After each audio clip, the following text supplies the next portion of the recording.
কি রে, কই যাস? বাজারে যাই, মাথায় ডিম আছে, বিক্রি করুম। শুনলাম তুই নাকি বলদ, তো বাজারে যায় মাথা ডিম বিক্রি করবি কেমনে? এটা তুই বুঝবি না। তুই অত শুনলাম কম যাস না।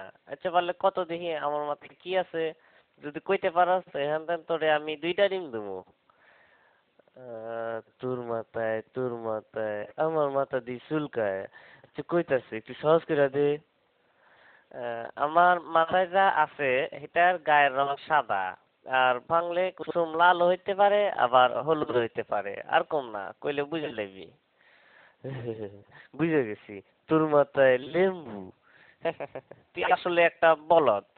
হয় নাই, আমার মাথায় ডিম। ইসিরে, এটা আমি সন্দেহ করছিলাম।